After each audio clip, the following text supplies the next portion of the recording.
Hi there, welcome! My name is Tangelo, and today I'm undertaking the challenge to turn a Picrew character into a Vroid model.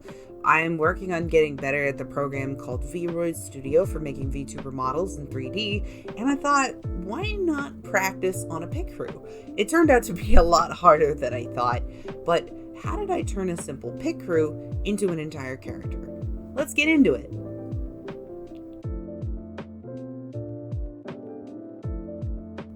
So, today, we're going to be making a model based on this Picrew from Miri Hemisphere on Picrew.com, Picrew.en specifically. I saw this style and thought I could emulate it a little bit, but it would also give me a bit of a challenge because, well, this is a really chibi image, and personally, I don't think Vroid is very good at making chibi avatars. So, I thought it would be an interesting challenge to go ahead and create this lovely gal over here, I've been calling her Hoshi, over in Vroid. And honestly, it was a lot harder than I thought. There were a lot of snafus with the hair, retexturing, but in the end, I'm really excited for you to see the results. Let's go! So, first off, I started with the eyes.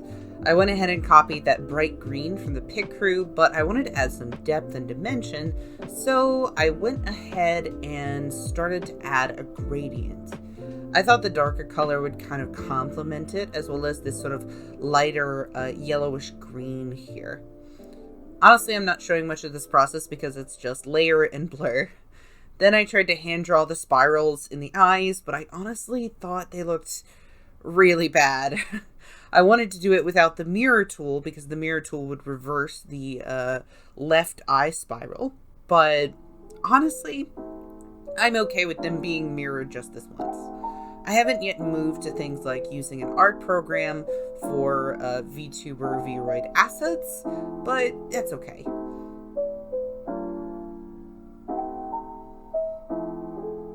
Getting these spirals right required a lot of looking at the reference, which I just kind of stuck on a t-shirt. I've seen a lot of people doing that. I also went ahead and added a lighter shadow above the spirals just to give it some depth and dimension and to show off that curve. Here you can see me kind of cleaning it up, going back and thinning out or thickening lines as I feel is needed, because I really wanted to get that toony look that Miri's art style has.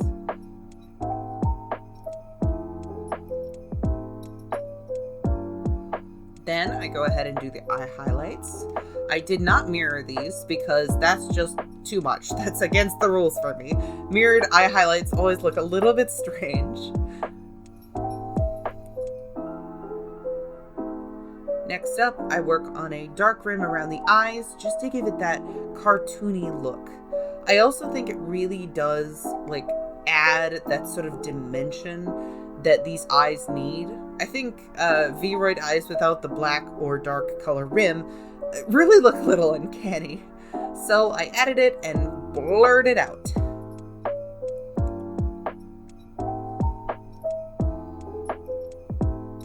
Kinda cool, huh? Looks like the Xbox and the Dreamcast model combined.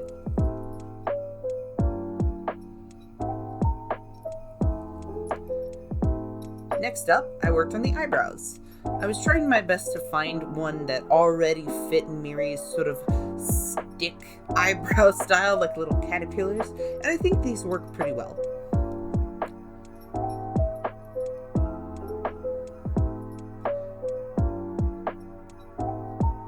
I liked the shading as it was, but I wanted to go ahead and copy that little red rim around because, again, toony art style that I'm trying to capture.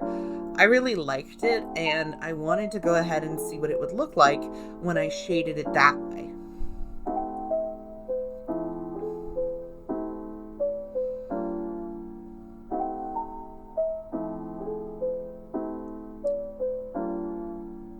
As you can see, they look a little bulbous, so I decided to give them highlights. At first I wasn't sure how this was gonna go, but once I figured out what shape I wanted for the highlights, honestly, I think it looks really cute. It gives it less of a realistic look. The lines didn't quite work out, so instead I used little circles. And and it gives them a bit of direction, personally. At least that's what I think.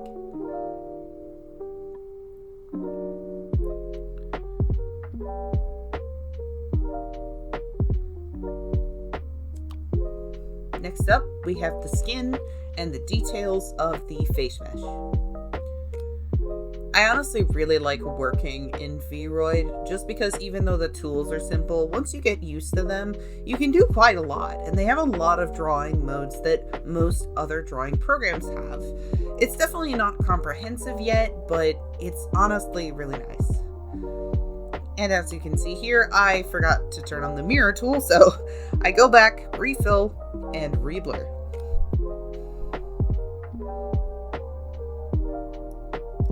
Ta-da! 2 ears! Next up are her cheeks. I really wanted to try and capture that sort of rounded 2D look with this one, but that's kind of difficult given that this face mesh on the cheeks in particular are very curved.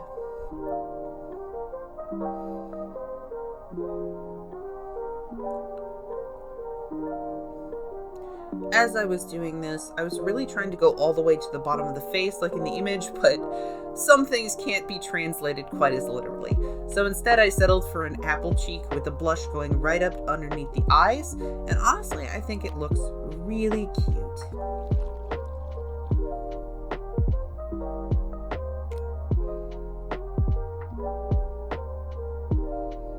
Next up is the hair shadow and hairline shadow. I knew she was going to get some big bangs later, so I added in a little bit of pink shadow, or a lot of pink shadow rather, just because I wanted it to show up underneath the bangs.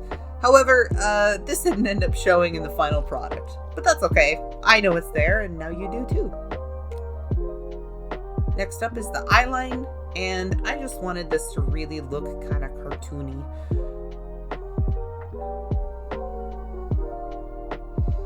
I kind of like the definition it gives the eyes and the sort of demure look it lends itself to when paired with the eyebrows.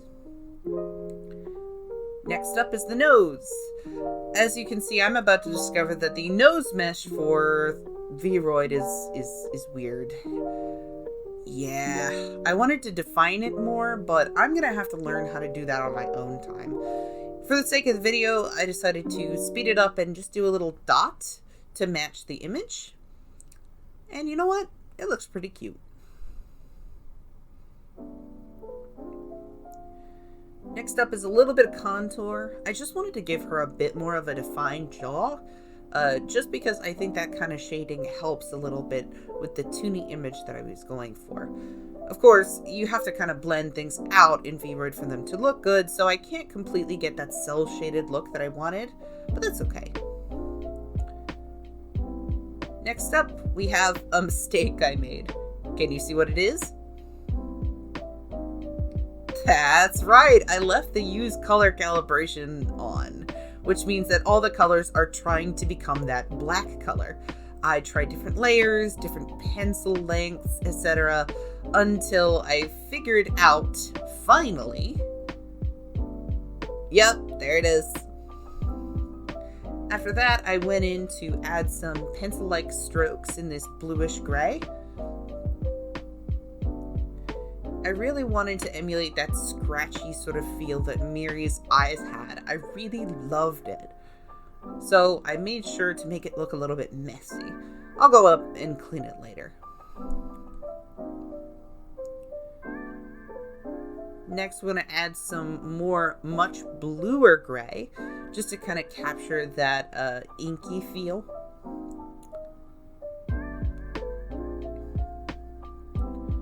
And then finally, the eyeliner highlight. I thought these were really cute because they matched up with the eye's main highlight, and I think it's adorable.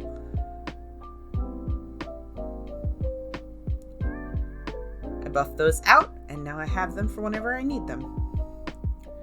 Now, one of the most important parts of Vroid modeling is that you have to adjust the facial expressions. You can see that the eyebrows and eyes are sometimes clipping through each other, and that's not good. So you want to go back in and adjust them, as well as just adjusting things to your liking, whether it's mouth position, eye bigness or smallness, etc. One of my favorite tricks that I learned from several YouTubers was the fact that if you make the eyes bigger when they're closed, they sort of do that live 2D eye bounce when you open them. It's very subtle, but I think it cleans up the image a bit.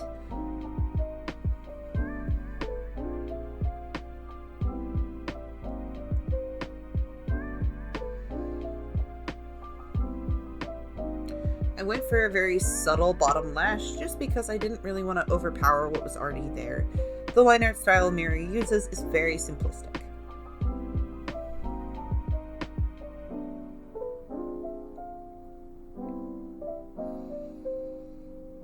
Next up, just adding a little bit of detail on the lips, not much to fix up there. And finally, the part I had been dreading, the hair. I was super nervous about this part, as while the bangs and the bob were easy to achieve, the vents on the hair really intimidated me. Luckily, there were some wins, like finding this amazing bang set that looked almost completely like the original image, and finding some really cute bob sets and some side hair that matched pretty well.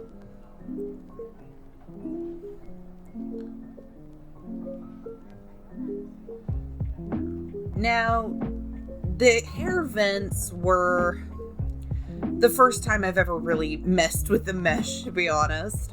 Other than maybe restructuring a hairpiece on older models, I'd never really messed with this feature because I was scared of it. And I still am a little bit. You'll see that I don't totally master it, but I do learn some valuable lessons. I had to go back and find the right bangs again since I accidentally deleted them.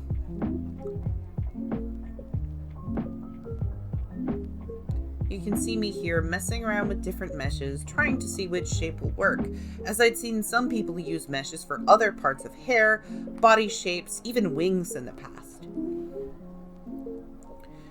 Now my problem here was that I didn't realize that you couldn't go up on the mesh. And what I mean by that is the hair is sort of glued to the mesh. That's just where it's formed. So I couldn't exactly pull it up in volume like I wanted.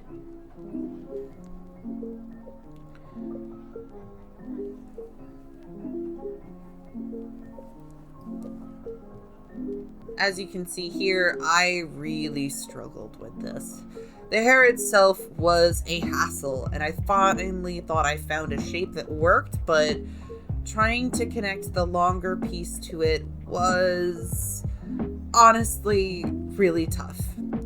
The other challenge was that this was coming from the back of the head forward, which meant that it had a really strange curve when you turned it to the side. A very cursed image of anime hair vents, to be honest. They're more meant to be out to the side, so I was having a lot of trouble getting these, to go. I thought perhaps this hair shape might work as long as I messed with the mesh enough, and I was also a bit at my wit's end. I was about an hour into sculpting at this point, and I just didn't want to mess with it too much, so I made something that looked generally okay, and I adjusted it as much as I could.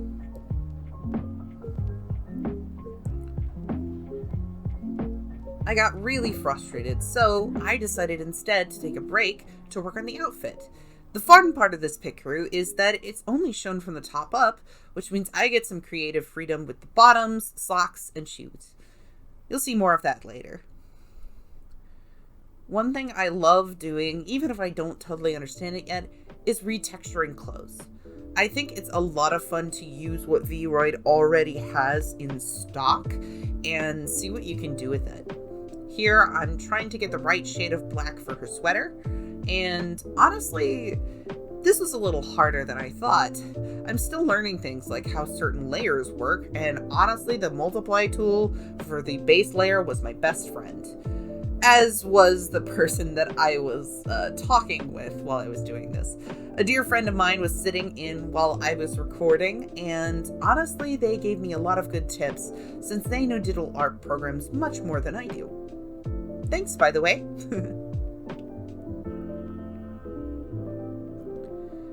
Next up, I take a break from the sweater to go ahead and look into different kinds of bottoms, and I decided a skirt would probably fit her best. She has a very effeminate look to her, and I think a skirt would kind of push that over the top. I ended up going in and kind of matching that green in her eyes and lightening it a bit to be more of a spring green. I kind of wanted to keep the color palette really simple and cohesive. She seemed kind of minimalist, almost. I didn't want to really add a bunch of accessories and a bunch of crazy features because she seems very demure, very sweet. And then my friend suggested that there be a little duck patch added to the skirt. And honestly, this was the best idea ever. I think if I ever make a 2.0, I'm going to make her more duck themed because this was really cute. However, you can see me struggling because I realized I put the duck on the same layer as the green, which has a filter over it. So I have to go back and redraw the duck.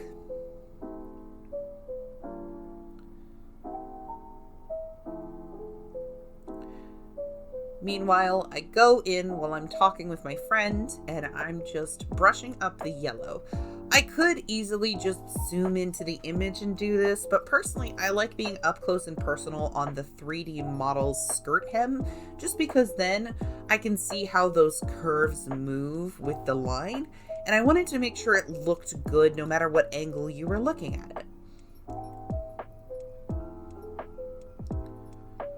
My line work isn't the most steady or perfect, but honestly, this was good practice for precision, especially because I was drawing on curved angles, albeit, very small curved angles.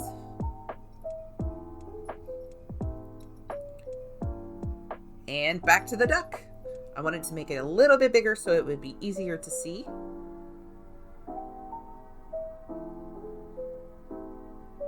And I gave it a little brown eye and some stitches, though I think they were a little too much. I got a lot of help from my friend on this one. And there we go. Now it's visible and I think it's adorable. I went back in on the sweater because I realized it was a little too dark and you could barely see the texture. So instead I went in and added a sort of very dark midnight brown. Midnight brown? Cocoa brown. Let's call it that. I wanted the ribbed texture of the sweater to show through, and so I did my very best to make sure that it was all covered and everything was sort of in that warm brown tone. And now, to me, it looks more like wool. So after some stalling with the clothes, I finally returned to the hair. I decide instead of giving her traditional hair vents, I was going to cheese it a little bit and use these little hair accessories instead. And this was when I learned how crazy meshes for hair pieces that aren't straight down over the face are. This was insane to mess with. I was so shocked. But that's about the best I can do for right now, and honestly, that's good enough for me. I might play with it more in the future. Next up, socks. These were kind of a no-brainer, honestly.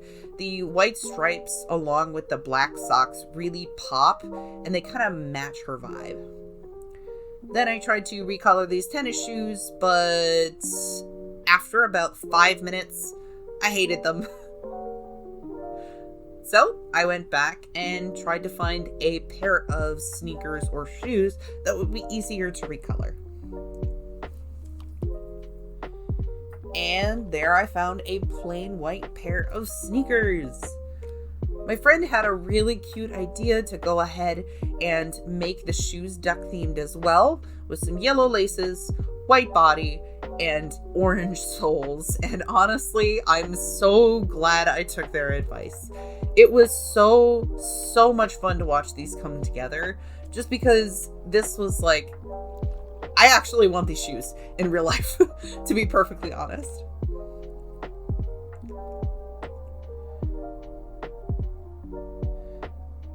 Again, as you can see, my hand isn't super steady here, and I really wish that this program had some sort of stabilizer tool, but unfortunately, Vroid is just not there yet, and that's okay.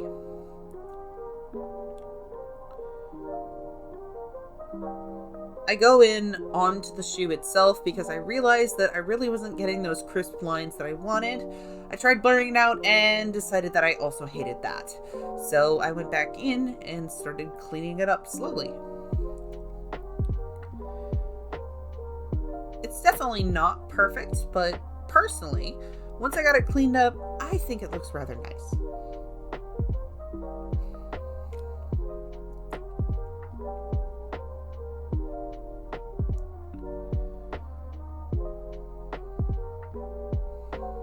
Ta-da! Duck shoes!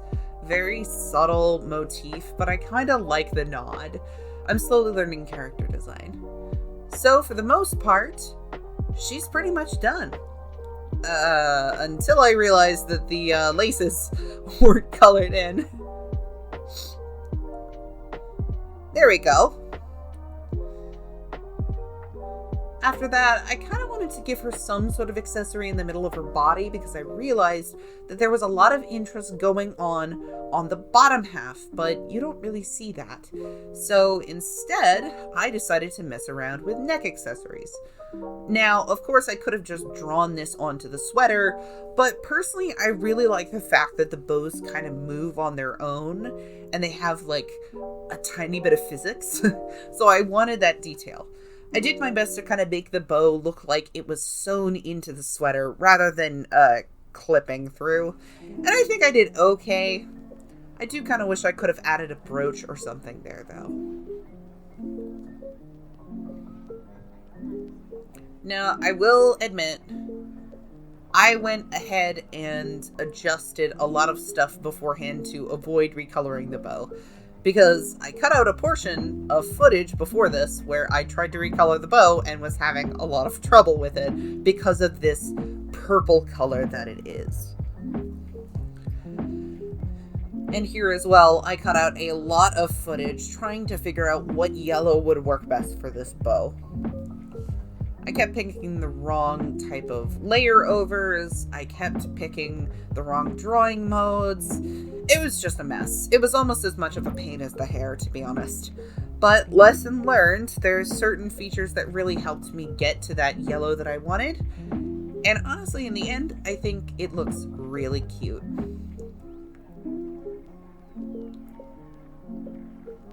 I go ahead and examine her and make sure everything is good. And then finally, I adjusted some proportions of hers just to make sure that she had a bit of that chibi look left. Just because I thought it would look really cute. The last thing I did was I went ahead and tried my best to see what line weights work for the body.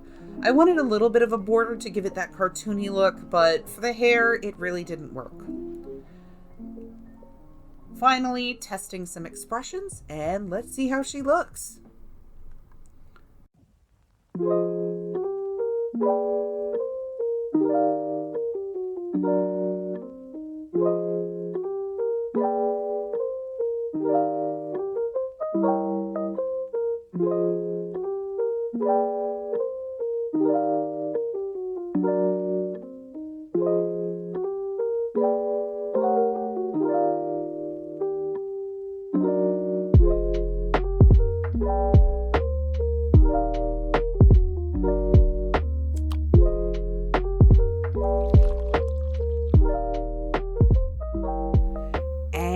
That is it.